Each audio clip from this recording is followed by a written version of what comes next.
22nd of March 1962 fell on a Wednesday, and it was the second official day of spring, and by all accounts it was a beautiful spring morning. And you know what the spring's like after long hard winters, kind of full of hope, aren't they, and everybody's generally in a cheerful mood. And that morning the day shift at Hapton Valley Colliery in Burnley went down the pit as usual around about 7 o'clock. Well, that's when the last term went down, at 7 o'clock. And the fillers got on the number 2 face and began shifting the coal. But this was to be no ordinary day. Bait time was 10 o'clock, and it still was when I was there. Around about 22, the shot firer was about to fire the tailgate stable, and he told the lads to take cover because he was about to get things ready. And those that were on the face, well, some of them said, well, we'll stay on the face, we'll stay behind the coal that we haven't filled off yet and use that as a shelter, and perhaps even act as sentries and stop people from coming down to where you're going to fire the shots. Now, for one of them, he said the next thing he remembers is a sound like a compressed air line bursting, and then he was picked up and thrown up the face, and all he remembers then is coming in and out of consciousness. Hapton Valley Colliery had exploded.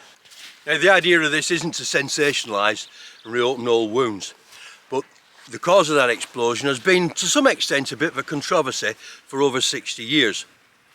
And over the weekend, over the Easter weekend, Carol and Harry Robinson, they hosted an event at the Wood End Mining Museum that we all attended, and there Brian Maden came to give a talk and a slideshow.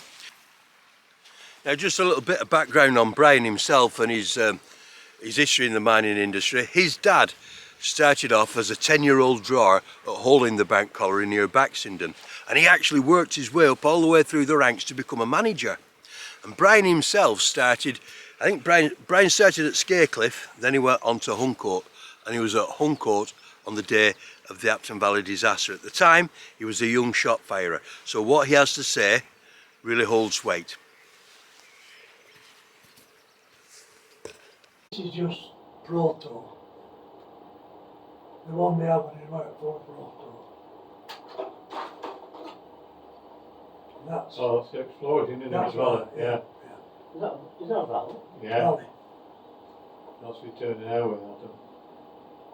You can see the return pulley. It's a nice, isn't it? Yeah. Well, when you think about it, it's like a gun barrel, isn't it? Yeah. I mean, a lot of people don't know, but there are 2 explosions. Yeah. The first one was a coal dust explosion. Not gas. Gas explosion, then a coal dust explosion. Then it goes. And what everybody says, it was caused by shot firing. Well, I don't disagree with it. I don't agree with it, because when we went down, we were first team down, and you went under oxygen, even though it were only 0.5%. Went under oxygen, and you do not touch anything. You number them and you name them. Any dead, you get your tag number, you write on tag, that way.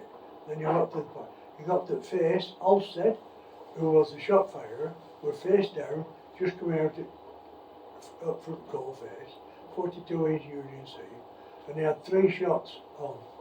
Now, if they were shot fired, Yeah. they won't be on. No, they'd go up there. And his battery was disconnected, and his keys were in his pocket. He was laid down because I had gamming him.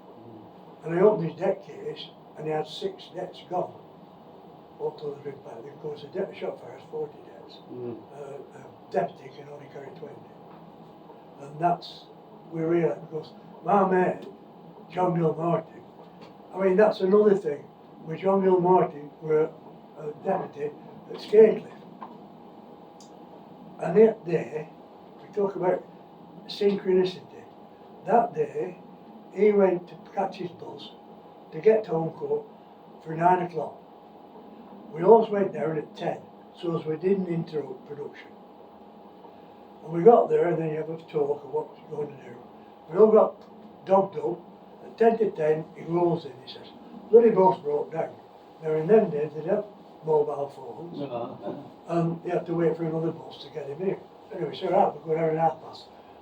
At 10:05, we got notification from Boostown to go to Hapton Valley, there'd been an ignition.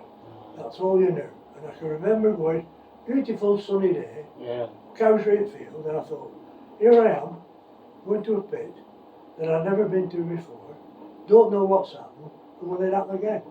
You're at rescue team. I was rescue Yeah. team. I was captain at rescue. Yeah. And they went down, and I'm looking at cows, I thought, they might not see a bloody cow again. Visual thing going through, and then the drift will be complete.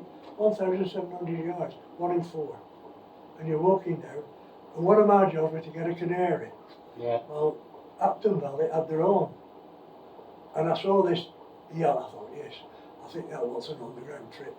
So I catched it and put it, all the way now it's tripping away. Never used it. Mm.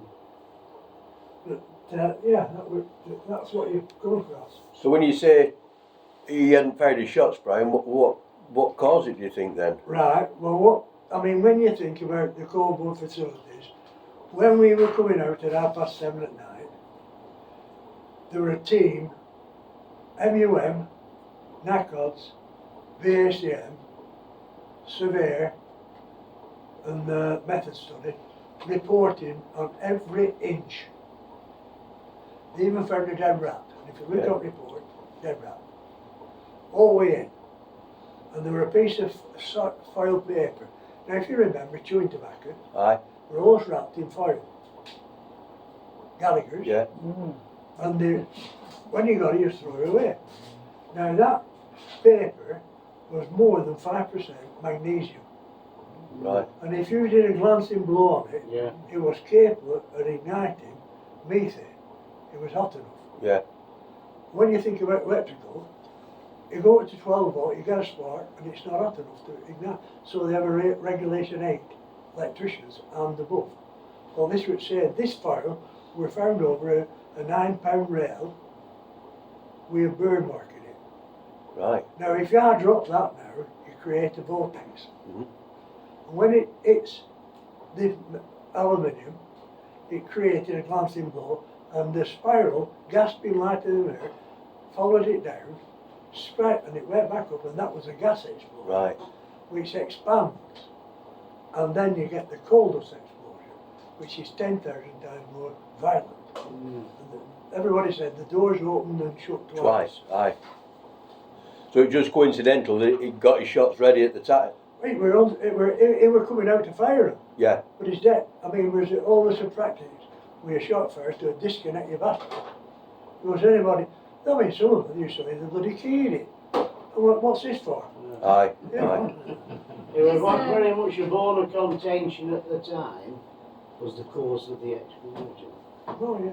Yeah. The old blade shot fire. We all blame shot fire, but I mean, the shots were still there because Dick Yeah. Oldham on that other one Yeah. got the job of coming from Uncle and firing them under supervision from the Inspector of Mines. Wow, I didn't know that. Well, on the report it showed a photo of it, the tin file Yeah. on the rail, didn't it? Well, after that, they built a model.